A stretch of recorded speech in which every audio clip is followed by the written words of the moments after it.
Hello and welcome to the Terran Space Academy, where we help prepare you for a bright future in the space industry. Please don't forget to like and subscribe, and help support us on Patreon if you can. We appreciate you. The year was 2006, and the United States military was about to make itself hostage to a monopoly. Monopolies were supposed to be illegal in the United States, but over the years the rules have been relaxed to the point of non-enforcement. Lockheed Martin Space and Boeing Defense, Space and Security, the only two companies certified to launch military satellites at that time, formed a joint venture called the United Launch Alliance. ULA used the Delta series of rockets, which included the Delta II medium-lift rocket, which is fueled by RP-1 using the RS-27 rocket engine, and the Delta IV heavy-lift rocket, which is hydrogen-fueled and uses the RS-68 engine. Both of these were developed by McDonnell Douglas, which later merged with Boeing. And the Atlas rocket system, which by then was mainly the Atlas V. The Atlas rocket family was developed by Lockheed Martin. After the merger of these companies, the resulting company, called the United Launch Alliance or ULA, was given a contract that guaranteed all fixed costs would be covered by the U.S. government. A young space company called SpaceX immediately sued. The Federal Trade Commission gave antitrust clearance, but it was agreed that SpaceX could compete for contracts, and the lawsuit was dropped. SpaceX was able to prove that private rocket company startups could be innovative and profitable by winning many of these contracts. The risk was great, but so was the potential payoff. Recently, a small American rocket company called ABL tried to launch its first rocket. We have been following several of these newer companies over the last few years. Astra Aerospace and Firefly Aerospace being two of the most recent, covered in these lessons. And we have watched them struggle to make it to orbit. Virgin Galactic is having the same problem with Launcher 1. Even one success doesn't guarantee the next. Launcher 1 has had 6 launches with 4 successful flights at the time of its most recent launch from the United Kingdom. The second stage engine cut off too early, and the payload failed to achieve orbit.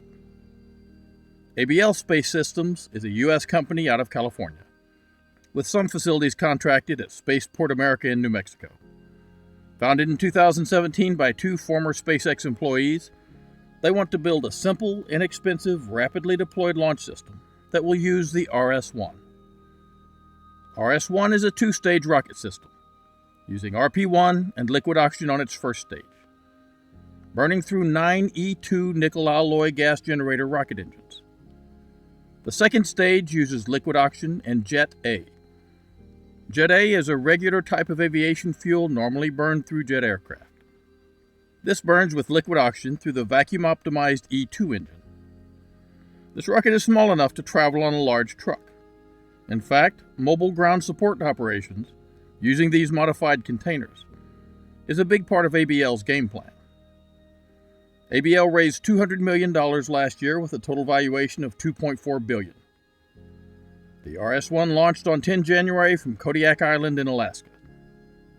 Once operational, it should be able to get 1,350 kilograms to low Earth orbit. But just a few seconds after takeoff, it looks like a fire in the avionics compartment of the rocket caused a launch failure. This was the first launch attempt, so we expect some failure. But it's not only American rocket companies that are trying to compete in the small launch market. Let's look around the world to see who else is working on these systems.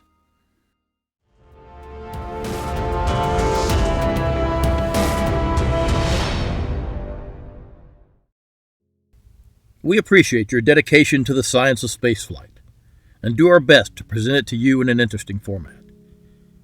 Coming up with a creative way to explain a complicated subject is not easy.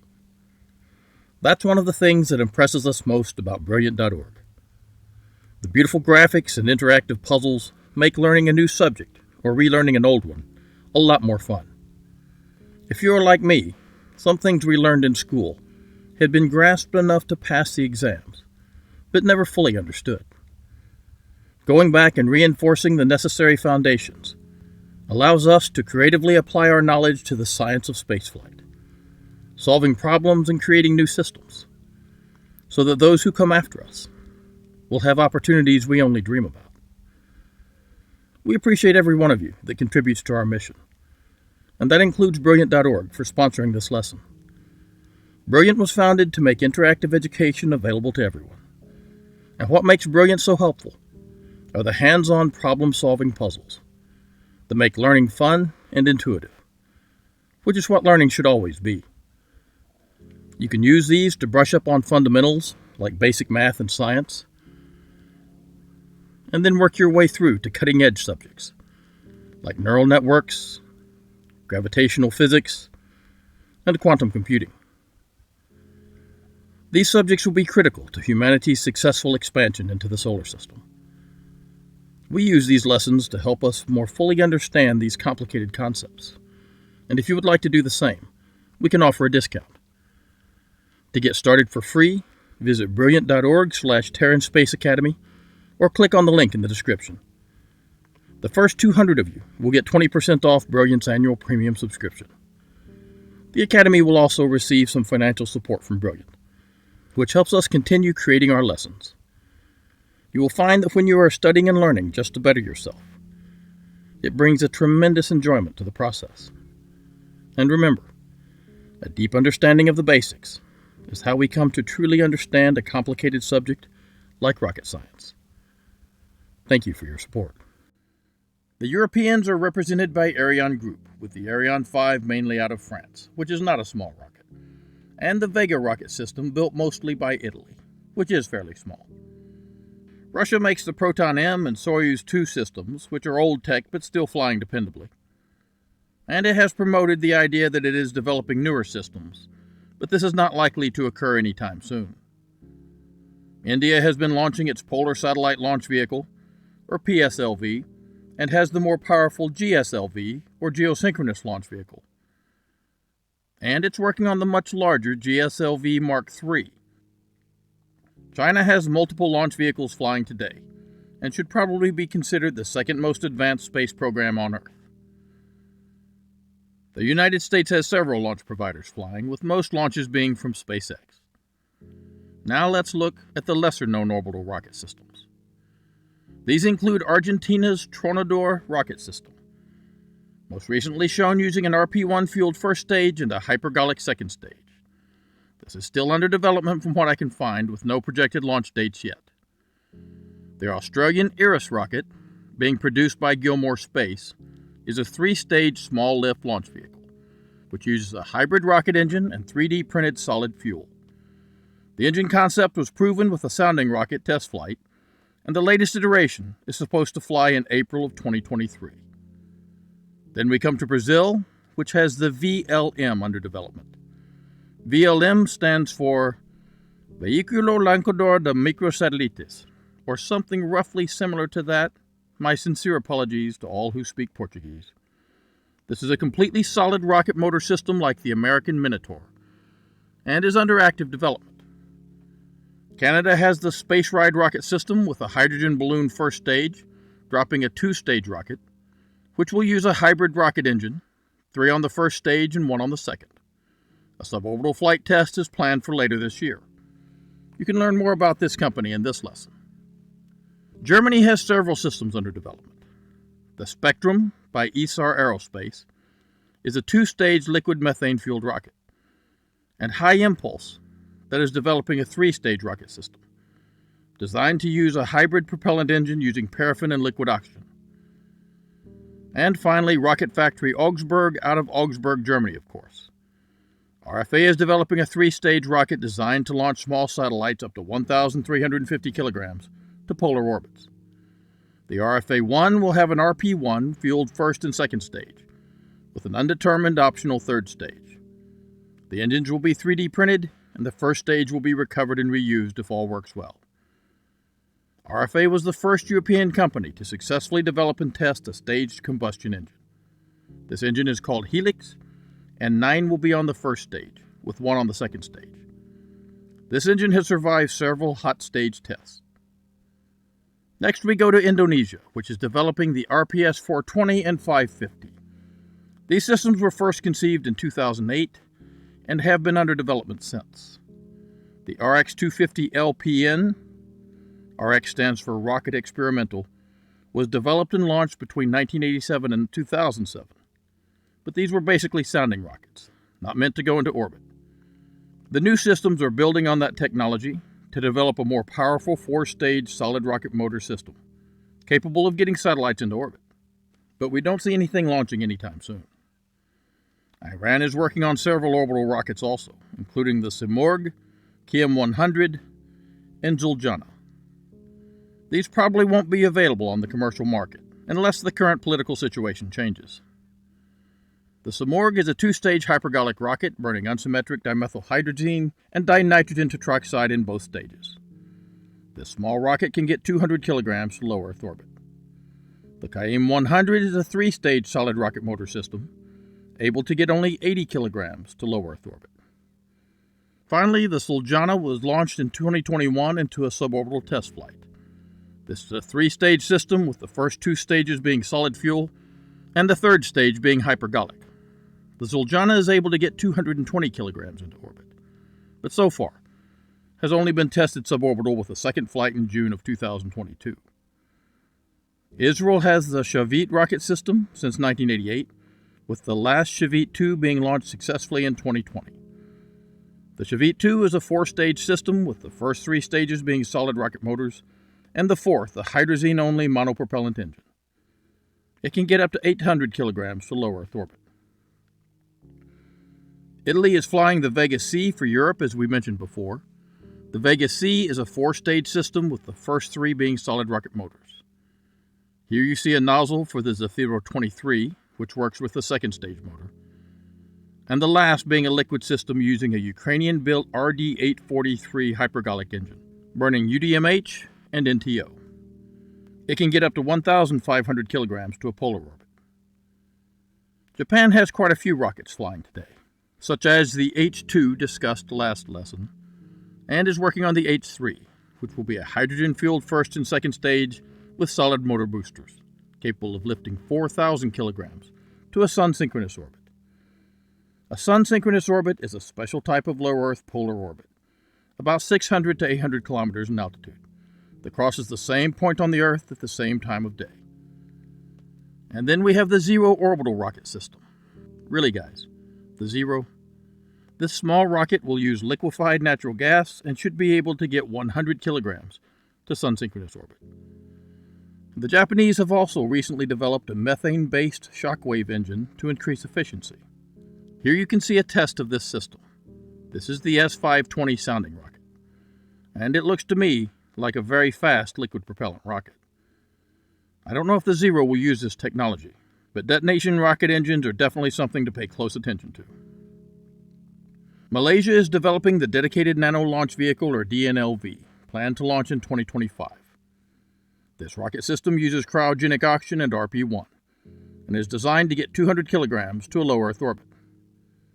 Think of something the size of the Electron rocket by Rocket Lab. New Zealand has the Electron and Neutron, which are usually classified as American rocket systems now, and we've covered fairly recently. North Korea will probably not be launching satellites on the commercial market, and that brings us to Taiwan. Taiwan has 3 systems under development. The TSLV, or Taiwan Satellite Launch Vehicle, which is a 4-stage solid rocket motor system with 2 strap-on boosters, planned to be capable of getting 50 kilograms to a 700-kilometer orbit. There's also a Taiwanese company called TaiSpace, which is working on a 3-stage system called Hapith-5. This rocket has 5 hybrid engines on the first stage, burning solid styrene butadiene fuel with nitrous oxide oxidizer. The second stage has 4 motors, and the third stage just 1. This system is 20 meters tall and is designed to get 390 kilograms to low Earth orbit. Last, there is the HTTP-3 by the Advanced Rocket Research Center. But this is just a large sounding rocket from what I can see, with a hybrid engine, and can't get anything to orbit.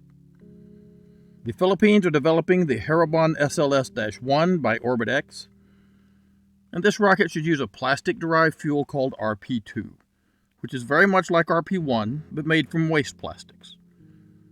The rocket is planned to get 200 kilograms to low Earth orbit, and its developers want it to be reusable. Romania is developing the Haas rocket system. Haas is being developed by Astra Space, which does not have a good track record of completing projects. The original Haas rocket was going to use bitumen and hydrogen peroxide. Bitumen is a very thick hydrocarbon liquid, almost a gel, and the hydrogen peroxide could be put over a catalyst to generate oxygen and steam. This was supposed to be a 3-stage rocket capable of lifting 400 kilograms to low Earth orbit. Engine tests began in 2009, but this system was canceled. Now ARCA is working on the Haas-2. This is an airborne 2-stage system to be launched from an IAR-111 supersonic jet. Building an air-dropped rocket is hard enough, as Virgin Galactic would confirm. Developing your own jet for that purpose is even harder. Haas-2 would be liquid-fueled and would use the Executor engine, seen here. This is a kerosene liquid oxygen gas generator rocket engine. It uses a single-shaft dual-inducer impeller turbopump, and is projected to get 100 kilograms to low Earth orbit. They also plan a Haas Mini to lift 40 kilograms to orbit. And they have designs for a larger Executor Plus engine, to be used on a single-stage to orbit Haas rocket meant to take 500 kilograms into space. By 2023, I'm told. Single stage to orbit without some new extreme technology is just not a good idea on Earth. You would need to go really large, like the Chrysler Serve, and I don't see ARCA doing this anytime soon, if ever. Ukraine has been flying the Zenit rocket family for a long time, most memorably with the ship-based sea launch. Zenit rockets are 3-stage RG-1 liquid oxygen systems capable of lifting 4,000 kilograms to low Earth orbit. Ukraine is also developing the Cyclone 4M, which is a 3-stage hypergolic rocket, and should be able to lift 5,000 kilograms to LEO. South Africa is working on the Cheetah 1 rocket, which would be a 2-stage system with boosters, capable of getting 1,000 kilograms to orbit. The upper stage would use ethanol and liquid oxygen engines, which are under development now. South Korea has been developing the Blue Whale 1 rocket, which was launched in December of 2021, but was terminated just after takeoff after high winds threatened to send it off course. Unlike its namesake, the Blue Whale 1 is only 8.5 meters long and 3/4 of a meter wide, using liquid natural gas and liquid oxygen propellants in an oxidizer-rich staged combustion engine. If it works, it will be the world's smallest orbital rocket system. South Korea has also launched the Nuri rocket, also called the KSLV-2. This is a 47-meter-tall 3-stage rocket system with a diameter of 3.5 meters. Think of a slightly reduced 3-stage Falcon 9. All 3 stages use Jet A and liquid oxygen for propellant. Burn-through gas generator KRE rocket engines. These seem to have pretty good specific impulse ratings, 262 to 299 seconds for the first stage, 315 seconds for the second stage, and 325 seconds for the third stage. I don't know why more companies don't use this relatively inexpensive propellant combination. This system has had 2 launches with 1 success, and can get up to 3,300 kilograms to low Earth orbit. Spain has several companies working on orbital launch systems.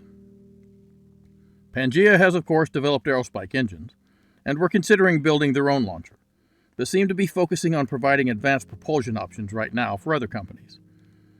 INTA is developing a defense-supported rocket agency working on small rocket systems, having developed the now canceled Capricornio rocket. PLD is working on the Miura 1, but this is a reusable suborbital system, and the Miura 5, which is a 2-stage rocket system using RP-1 and liquid oxygen in a TEPREL-C gas generator engine, and should be able to get 900 kilograms to LEO. Last, Spain has 0 to Infinity, which is a balloon-launched rocket system called Blue Star, spelled this way. Blue Star plans to get 140 kilograms to orbit. This design is interesting. It is a toroid, or donut shape, and has 13 liquid methane and oxygen engines with 3 stages. These are all pressure-fed, removing the need for turbopumps. And because they only fire at high altitude, they are all vacuum optimized. This system uses 3D printed engines, seen here. 6 of the larger Teeta 2 engines are on the first stage, with 6 of the smaller Teeta 1 engines on the second stage, and just 1 on the third stage. Here we can see one of these engines being printed. Turkey has been trying since 2007 to get the UFS off the ground. We don't know much about this system, except that the entire budget of those years seems to have been $100 million, and nothing indicates Turkey will have an orbital rocket system anytime soon. Our next country had an orbital rocket system called the Black Arrow, which it threw away. Now several UK companies are trying to get back to space, including the Prime rocket system by Orbex, the Skyrora XL rocket by Skyrora, and the Skylon spaceplane by Reaction Engines. The Skylon has been starved of funding, but is an interesting concept, and we'll cover this later. The Prime rocket system is interesting because it uses liquid propane and oxygen, allowing the propane tank to surround an enclosed oxygen tank, reducing structural mass. This rocket is planned to be a two-stage system to get up to 150 kilograms to a 500-kilometer sun-synchronous orbit, which means it could probably get around 225 kilograms to low Earth orbit. The Prime system is supposed to fly this year. Skyrora has several designs, with the largest being a three-stage system called the Skyrora XL, which uses 9 hydrogen peroxide and kerosene engines on the first stage. These engines have been undergoing testing since 2021, and the rocket is scheduled to fly in the middle of 2023. That is most of the serious small rocket systems being developed around the world today that we could find. Let us know if we left anyone out, and stay safe. At Astra Pro Terra.